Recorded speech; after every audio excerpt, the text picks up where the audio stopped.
Hello, Pisces. Welcome to Lotus Heart Tarot. I'm so excited to have you guys here.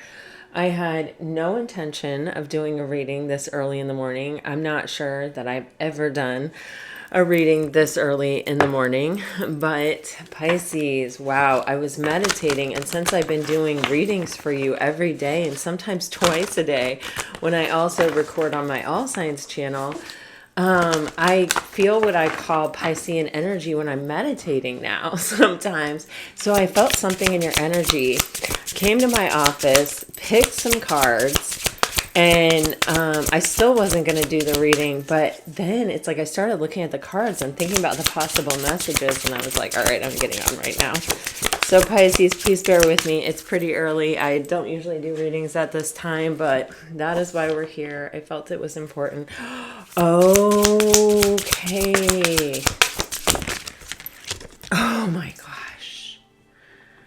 Pisces. Oh my gosh. Pisces, here, let me do these too. Pisces, I'm feeling that it's almost like there's something happening with your person's heart chakra here. I see this perimeter of thorn around this sacred heart in this picture, but it's like it's loosening, or it's like, opening up here. Let me see.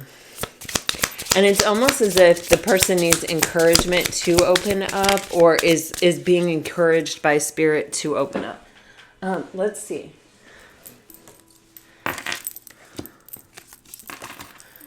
The heart chakra. I cannot freaking believe it. And you have synergistic on the bottom of the deck.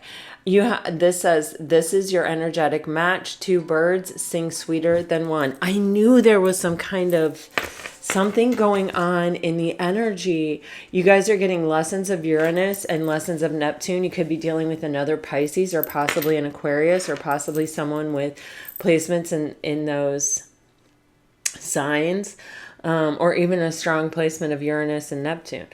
Anyway, what we have going on here is it says literally, awaken your heart center and let it love in, which is exactly the energy that I was getting. It's like this person is softening, or like beginning to open up, or beginning to kind of let it happen, is sort of the energy that I'm getting. Let go, Lessons of Uranus. Radical attraction and sexual pull come with inconsistency and detachment. A theme of freedom or commitment. No expectations are the best expectations to have. Man, you guys, that is the truest of the true right there. Anytime we start getting expectations, what happens is we get attached to them. And attachment is the root of all suffering. So there's some of our kind of attachments we can't help. Like, I'm way too attached to my dog. If anything happened to my dog, I would just like lay down and die. He's my bestie. Some of the attachments we can't help, but some attachments we can. I don't have an expectation of my dog. I just love him, and we're just very, very close. But when we get an attachment to like an idea or a picture or an outcome of, okay, this is my person, I could spend the rest of my life with this person. When we start going down that path, it's no longer even about you and that person. It's about you and your expectation of the outcome and your attachment to it. It's like the energy shifts, the focus shifts. It's so detrimental to you, to your relationship, to everything. So there's an energy here for me with this lessons of Uranus, which maybe I should clarify it before I say too much more of what I think this could be.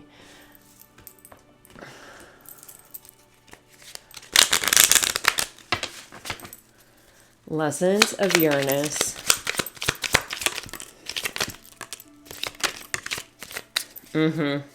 Okay, I'm pretty sure this card, Girl with a Snake, came out for Pisces in like the last reading or the other reading as, I think, a third party. And what I'm thinking is there's an energy with this Uranus with the expectations where it's like, I saw literally it when I was talking so much about expectations, which I'm sorry if you find it rambling, but I am getting other sensations while that's happening. In this particular case, what I see is that there was a connection that's very karmic. And I actually have another deck where there are snakes going in and out of people's mouths, and it says like karmic on it or something like that.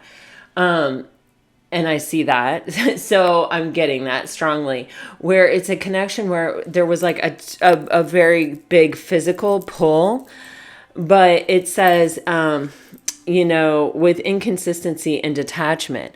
And I feel like that's kind of what it was supposed to be, but your person like committed to it.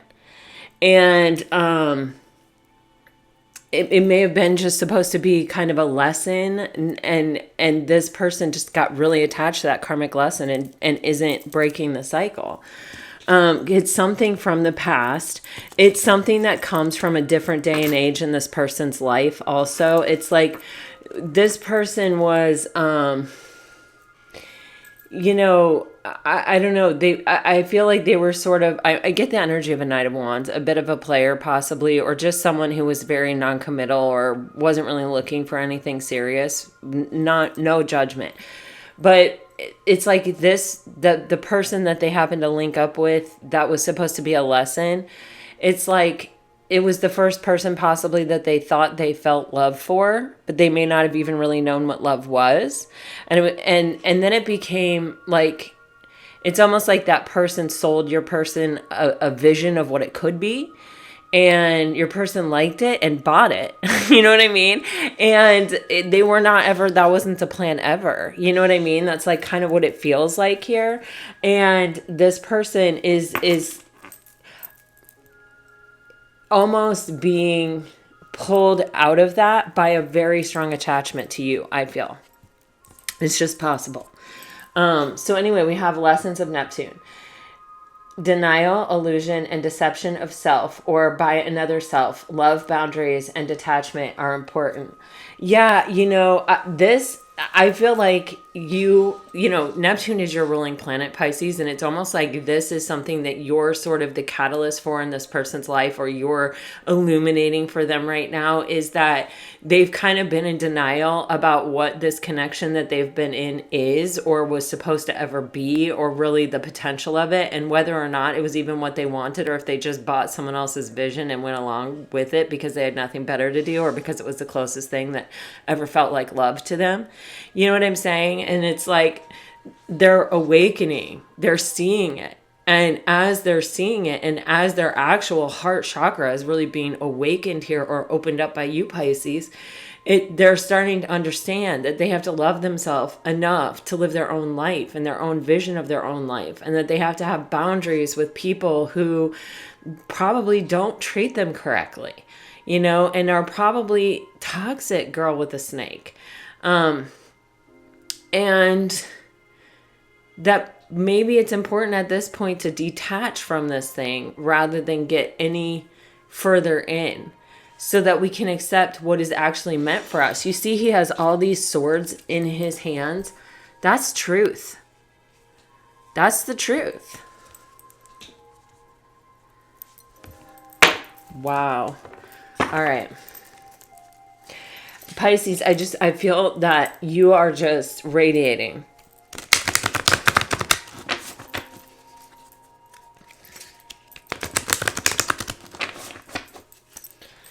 What is this person thinking for Pisces? What is this person thinking for Pisces? Oh, wow. Okay, it kept bothering me. I'm not going to lie. I just kept coming back to it, that this person is facing the opposite direction. In tarot, a lot of times that means someone's turning their back on it, or they're not like acknowledging it. And I didn't say anything because it didn't really feel like it fit. But when this King of Wands came out facing this way, I was like, oh, phew. You know what I mean? It felt like that was the this person may be going through this very personally and privately. It's also kind of like the Five of Cups, where the energy is like, I'm focused on the past and all the things that didn't work out and all my spilled cups. all by myself, shielded by my cloak. You know what I mean? So it feels like this person may want to go through this, whatever this is, by themselves. You have the King of Wands and the Magician with the Seven of Cups energy. I'm just going to tell you, I think this person knows what they want and they're very focused on it, Pisces. Seven of Cups is a very Neptunian energy. This person is daydreaming about you. They're fantasizing about you. In their head, they are putting you up on a bit of a pedestal. I think they think that you're quite capable of a lot of things here with the Magician energy. It's like you may have a lot of tricks up your sleeve, or you may be someone that's good at a lot of things, or, you know, this person is really taken. It's like they've never seen anyone like this before, because remember, they're having a heart chakra awakening. But this person, I feel like, doesn't think about very much else other than this connection and manifesting an opportunity with you, Pisces. They may have fears that creep in from time to time that are kind of maybe putting a little doubt in their head, but the King of Wands and the Magician are extremely empowered energies. That isn't going to dissuade someone in this type of energy mentally, you know? In the heart space for Pisces. Wow. This person thinks that this is a kind of an equally balanced situation with Strength in the Six of Pentacles and Temperance on the bottom of the deck. It doesn't get a hell of a lot more balanced than that, Pisces. I feel like they found their other half, you know, the other person that makes it all make sense. Someone that they can just easily combine with in the heart space, for crying out loud. But in this picture of the Strength card, you know, some people call it Beauty and the Beast. And it's like, you know, that one person that's able to tame the beast, that, you know, no matter how old that lion will get, that person will walk into the cage with them or into the arena with them. And that lion will lay down and roll over on his back and let it scratch his belly, you know? It's that one person that can tame you. It's that one person that goes, I'm done looking, I'm done searching, I'm done hunting, I'm happy as I can be here with my person. It's a strong, strong connection. It's very balanced. This person feels like you are their equal opposite. Six is an energy of harmony. They want to, you know, have unity here. I can't get over this Temperance energy and Strength card energy and the Six of Pentacles in the emotional space. This is like whatever you feel, I feel it too, you know? And the actions.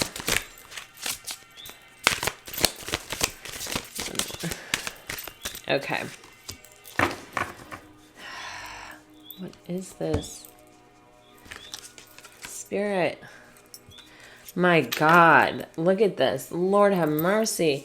You got the Star card, the Six of Wands, and the Six of Cups. Remember how I was just talking about the Six of Pentacles and how this person wants unity? And now Spirit's giving us two more sixes to make that 3 sixes. Pisces, keep your eyes out for sixes.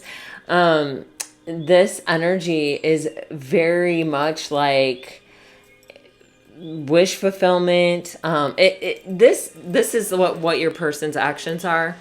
And with the Six of Wands, this is someone who intends to go after their wish fulfillment and also, you know, feels like they're going to be successful. With the Six of Cups, this person is also spending a lot of time thinking about this. We've seen the Seven of Cups and now we're seeing the Six of Cups. This person, it's like, when your cups are tied up to the same thing, it's kind of like thinking about this makes me feel happy. Thinking about this makes me feel at peace. It makes me feel calm. It makes me feel balanced. It makes me feel nostalgic and joyful and comfortable and secure. And I just want to keep thinking about it. And this person, it's like they're becoming a frequential match with you, almost by like spending so much time really visualizing it and thinking about you and admiring you. You know what I mean? With the Sun card, you are this person's sunshine, that you are their happiness. And the Sun is clarity and it's healing, and this person does have healing. I can't really totally comprehend exactly what type of person this is. I've seen in the comments where people say they've been dealing with a covert narcissist. It could be that. I really get the sense of someone that puts doubt in your person's mind a lot. I don't know if it's a reflection of their own way of thinking, their own perception, or if it's like intentional and manipulative, but it doesn't necessarily matter. Doubt is doubt, you know? Doubt is a sabotager. So I feel like this person is starting to feel victorious. They're starting to feel happy again. They're starting to feel recognized. They're starting to feel connected to their own energy with the Six of Wands. They're starting to feel like they can be successful after sort of like a long battle, a long difficulty. And the Six of Cups, it just keeps giving me this vibe of like, you know, this is where I go to be happy. This is where I go to tell myself, to convince myself that I can do it. I imagine what it will be like. You know, I think about all the conversations we've already had, you know.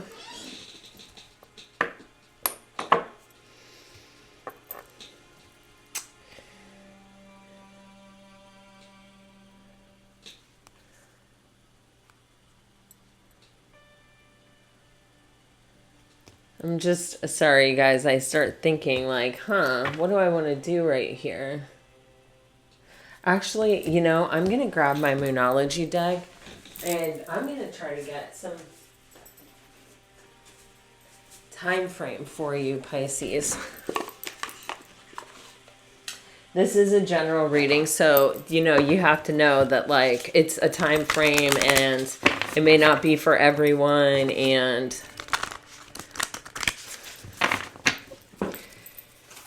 you just have to take a general reading in tarot for what a general reading in tarot is. A general reading. All right, let's see what we got. Okay, we have Surrender to the Divine.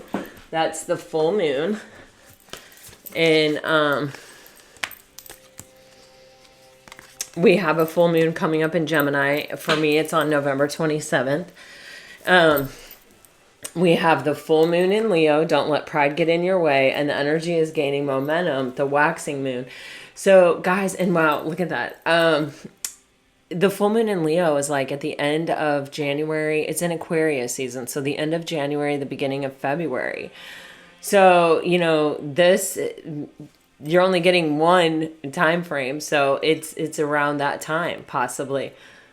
And maybe you met this person around the time of the new moon in Leo, and like that lunar cycle it could be important or something. But you do have Surrender to the Divine with the full moon.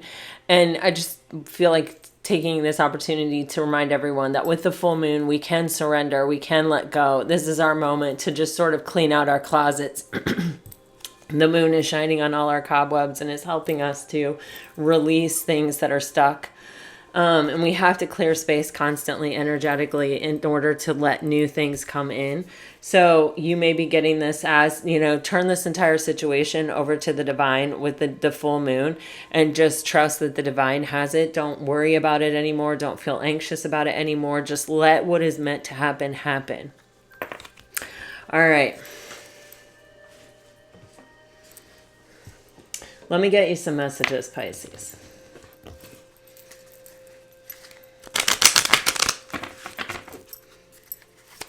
If you're dealing with the water sign,